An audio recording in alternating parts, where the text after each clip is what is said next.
All right, everybody. Thank you for listening. Right now, we have our special guest, Will Manso from South Florida's local station WPLG. Will, how are you doing today, my man? I'm good, man. It's good to be on, especially to talk a little Canes football. I always love that. Oh yeah, it is. I've been a Canes fan all my life up until I got to college here at FIU. It's okay. You can still be an FIU fan, so have a little orange and green in you. It's okay. I know the rivalry gets very, very heated the past couple of 3 years. So, Will, please introduce yourself as we have many, many Dolphins fans that are across the globe. Yeah, well, I mean, like you mentioned, I work at WPLG, Channel 10. For those in South Florida, it's the ABC affiliate in Miami. I've been here like almost 22 years covering the Dolphins and the Canes, and I'm a Cane alum, so I obviously have a connection to the Canes, and I grew up in South Florida, so we were talking off air. I've been watching the Dolphins since '85. When I was a kid, 10-year-old kid, and Dan Marino was in his prime. So while I am, grew up down here watching them, and then be able to cover them for the last 20 years, it's pretty cool. But obviously, I bleed orange and green, so I love talking Canes. I know, and of course, I was a wee youngin when the Canes won the BCS National Championship a couple times, and I'm pretty sure you absolutely loved it, especially when you covered the team. Yeah, well, the funny thing is, so the first time I became a fan, I moved in South Florida. I was 10 and '85, and the Canes were beginning their heyday. And I tell this, I've gotten to know him over the years, but Canes fans know who Benny Blades is. And Benny was a great safety for the University of Miami. And I watched him play as a teenager, as a kid. I said, man, that guy's awesome. And that's how I became a fan. So years later, I got to know Benny, and I tell him that story, and he laughs. He's like, man, he's like, those were the days. But when I got here in '99 for Channel 10, the Canes were in that second wave of being great. Like you had the mid '80s and early '90s, and then you had that second wave with Butch Davis, where they had those great teams where they won the championship with Ken Dorsey. So I got to cover those teams. Man, it feels like it was 50 years ago. It's been a long time. It's been a long time since the Canes were that kind of team. It's been a long time, and you speak of Ken Dorsey. I never really got a chance to look at the great Miami Hurricanes quarterbacks. However, Yeah, we could be talking about this year's great Miami Hurricane quarterback, Derek King. He's yeah. doing absolutely amazing in the new offense. The Canes are absolutely revitalized on offense. And can you talk a little bit about how they're dominating on offense coming into this game against UNC? Well, honestly, Son, it starts with Derek. We heard so much about him because he had success at Houston. It's very rare that you get a quarterback that comes your way that is his college production is what you're going by. When you have a transfer like that already had that high level of success, this wasn't a transfer who was a backup like at Ohio State. I remember when Tate Martell came in and there was all the talk about Tate, but Tate never showed it on the field, so he was just the whole he came from Ohio State. But De'Eric was a dominant player at Houston, and you heard about him and you saw the highlights and you said, man, this guy's good. I wonder how he'll do at this level representing the U. I mean, we've got our answer. He's a special player. He's the best quarterback. I don't think it's crazy to say. I think most Canes fans would agree. He's the best quarterback at Miami since Ken Dorsey. And when it's all said and done, he may have the most productive season ever for the University of Miami quarterback. And that's saying a lot given the history of this team, the Heisman Trophy winners, Vinny Testaverde and Gino Torretta. This guy just produces on the air, on the ground, and he's got this team at 8-1. He's been everything that every Cane fan could have expected and even more. And I think that's why every Cane fan is hoping that somehow he sticks around for another year. I know he wants to be in the NFL, but man, it'd be great to have him back for another year. He reminds me a little bit more like Kyler Murray coming into this offense with Rhett Lashley, who came over from SMU. The offense has been absolutely revitalized, and Brevin Jordan is maximizing his opportunities at Yeah. tight end. And the production of the offense is anything we've ever seen, and they're dominant. They absolutely dominated Duke 48-0 Yeah. last Saturday night after the 2-week COVID-19 layoff. And speaking of COVID-19, we found out today that Al Blades Jr. Yeah. Developed myocardia. And how is that going to affect the Cane secondary and defense? Well, luckily there's depth there, and they've got guys that have come through, and that's the beauty of. I think that's been the next step in Miami's development. It's always been, you see guys go on to the NFL and have productive careers, and then you look back and you say, well, why were the Canes not dominant the last 10 years when they have a number of star players in the NFL, guys that are producing at high levels? a lot of times it's because they didn't have that depth of that second wave, and I think that's what Manny's trying to develop. As far as Al goes, look, man, this has been such a crazy year, and you talk about a young guy like Al. I mentioned many Blades for that Blades pedigree, and to deal with what he's dealing with. You just hope that he gets healthy. You hope that he can resume his career. All indications are that they can figure it out and resume his career next year, and he'll be able to play football again. But it's a scary thing when you talk about a young man in his early 20s having heart problems. I mean, that's scary. It's scary. It's just the reality of the world we're living in now. But when it comes to the Canes and what they're doing, it's that next wave. It's being able to have backups to the Al Blades and you look at. I remember when Greg Rousseau decided that he was going to sit out this year. Greg is a phenomenal player. He's going to probably be a top 10 pick in the draft. Well, guess what? Quincy Roche, as a transfer from Temple, has been a beast. And then Jalen Phillips is finally, the guy that was one of the top recruits of the country, if not the top recruit of the country going to UCLA, is playing like that player again. And that's the key in having production for the Canes, is having that second wave. If a guy goes down, you don't necessarily lose much with that second grouping. And speaking of that second wave with Jalen Phillips and Quincy Roche, they're going to be star players in the NFL as well, especially on the Absolutely. edge and defensive tackle position. As we shift to UNC and their offense, we haven't seen an offense like this with Mac Brown in North Carolina ever since 2018. That offense is amazing, and you could say it could rival Clemson's offense in the ACC. They're very productive. Sam Howell is a very productive quarterback, and he excels in the RPO game. They have a great two-headed running back duo with Carter and Brown, and they Yeah. also have Javonte Williams, and they both are about to reach 1,000 rushing yards. On the wide receiver side, they have Daz Newsome, an eclectic slot wide receiver, and De'Ami Brown, a true number one receiver. How would you schematically go up against this North Carolina offense, and would UM be able to get them below their game averages? Well, I think it starts with doing your job and containing it. I know that's a cliche, but when it comes to an offense that's as dynamic as you just mentioned, those playmakers. Look, Sam Howell is a guy that I think is underrated because in the ACC, we just mentioned Deere, obviously you have Trevor Lawrence. You have a lot of dynamic quarterbacks in this conference, a lot of really quality players. Sam Howell kind of gets lost in that, but when you talk about the weapons he has in that offense, he is a productive quarterback, and he can put up some numbers. And Deere was asked about it, and he said, "Look, this is a guy I know can get it done, and this is a guy that our defense I feel comfortable we can slow down, but it's not going to be easy." But to your question on how you do it, it really comes down to doing your job, and I know that's a cliche, but for the Canes, you have to maintain the edge. You have to maintain your. You cannot open up those gaps because they can do things on the ground. They can find their receivers downfield. How can move around? You mentioned that RPO. There are a lot of things that they do. And when it comes, the thing that I've been impressed, obviously, Hassan, with this defense is the one issue the Canes have had the last few years, even with Manny at the helm, not just as head coach, but when he was defensive coordinator, is that at times they would lose containment. At times they would try to attack the ball instead of do your job. And the one thing I've been impressed, and we really saw it at Duke, and I know Duke is a terrible team, but still, is that these guys are just doing their jobs. If that's your edge, you stay on your edge. If you are at the center, you stay at the center. The safeties are playing and doing their job and coming in and making the short tackle. And early in the season, the one thing that gave Miami trouble in that Clemson game was guys out of position and bad tackling. And if you don't tackle against quality opponents, you mentioned all those guys, in an offense like UNC, it's going to be a long Saturday afternoon at Hard Rock. So the Canes have to do their job, secure tackles, get there. And I like Miami's chances because their defense right now is just balling. Exactly, and we talk about how with Travis Etienne and against Clemson, they were missing tackles left and right, and they You were can't do absolutely. that. You can't. You can't. Yeah, exactly. You can't do that. You give up too much chunk yardage. The chains keep moving, and you take time off the clock, and your offense is still resting, and your defense gets tired. Now, we shift it offensively to De'Aaron King. Offensively, what kind of style will UM run against UNC, since UNC's defense is very, very leaky, and they're not the best in the ACC?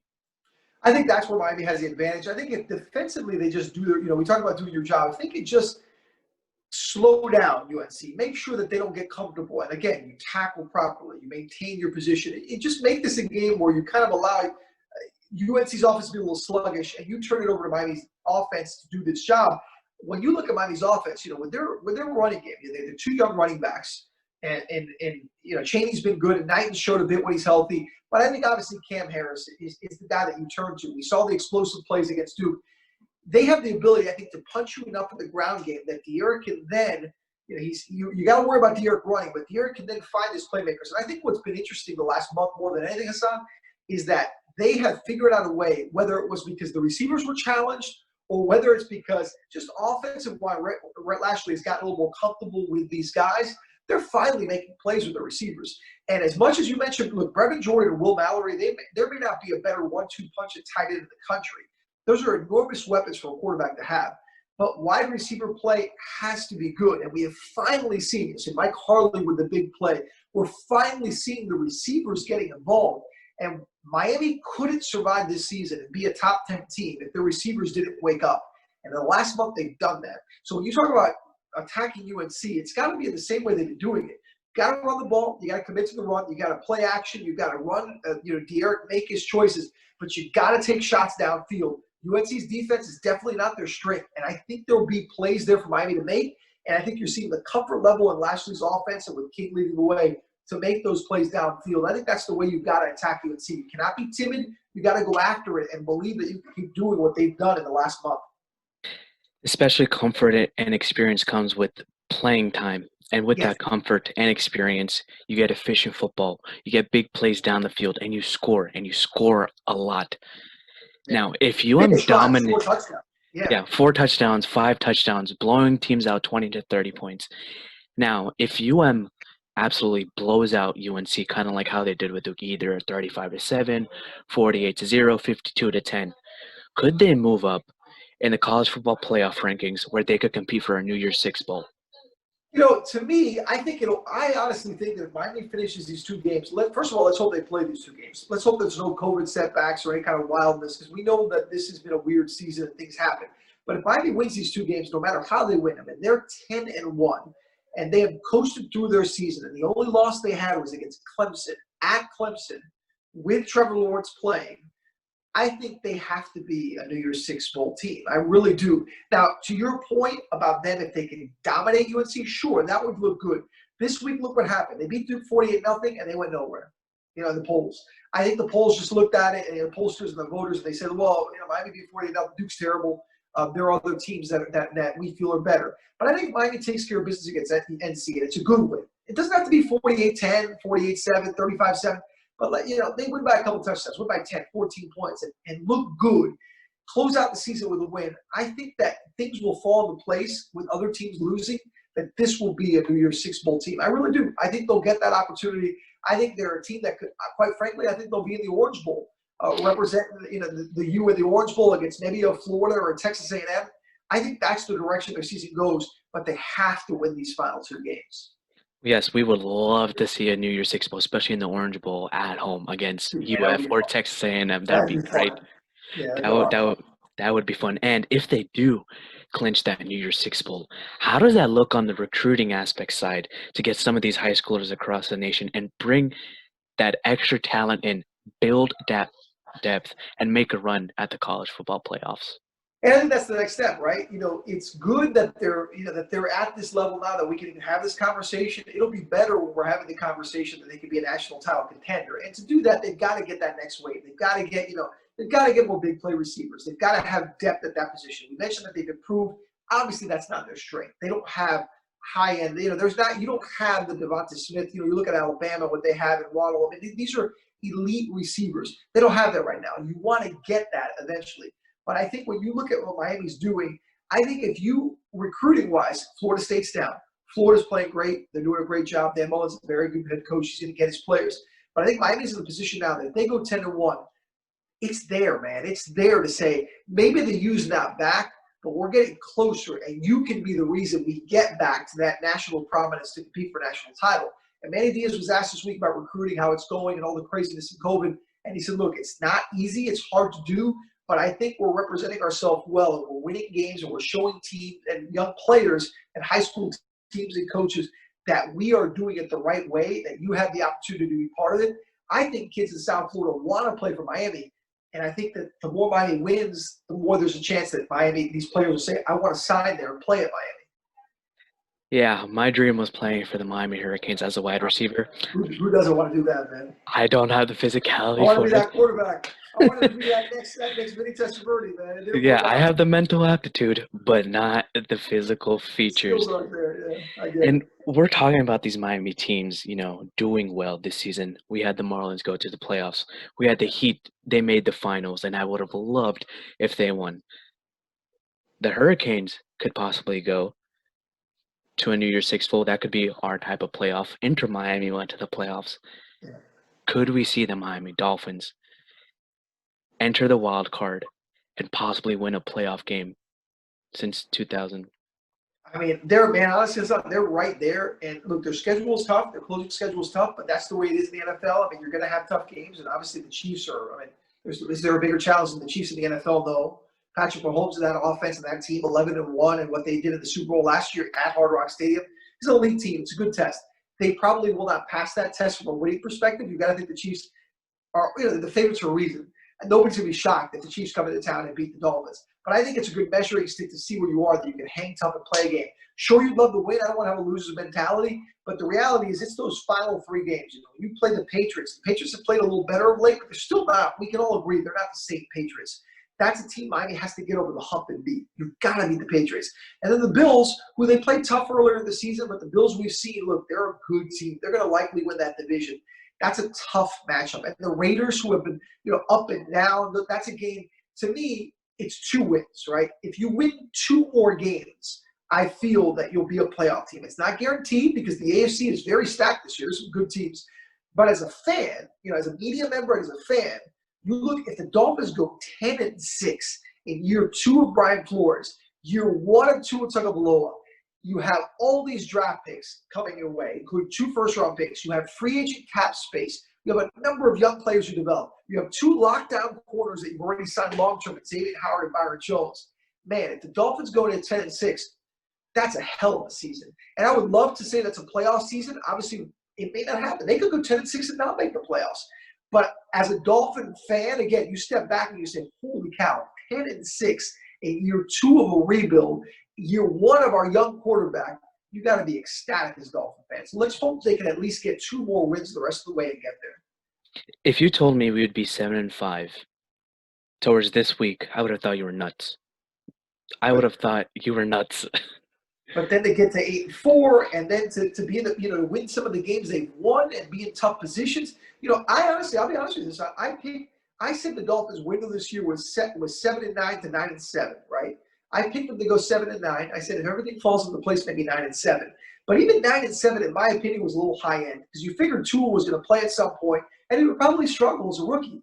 Yet here they are, 4 games left, 2 wins away from double-figure wins, and in the heart of the playoff race. Again, I don't think you could have laid out a better path for this team. They are one of the more up-and-coming teams in the NFL. I don't care if you're a Dolphin fan or not. I think you could agree with that, the way they're building things right now. And at worst, they would be 8-8. And let me tell you something, this will.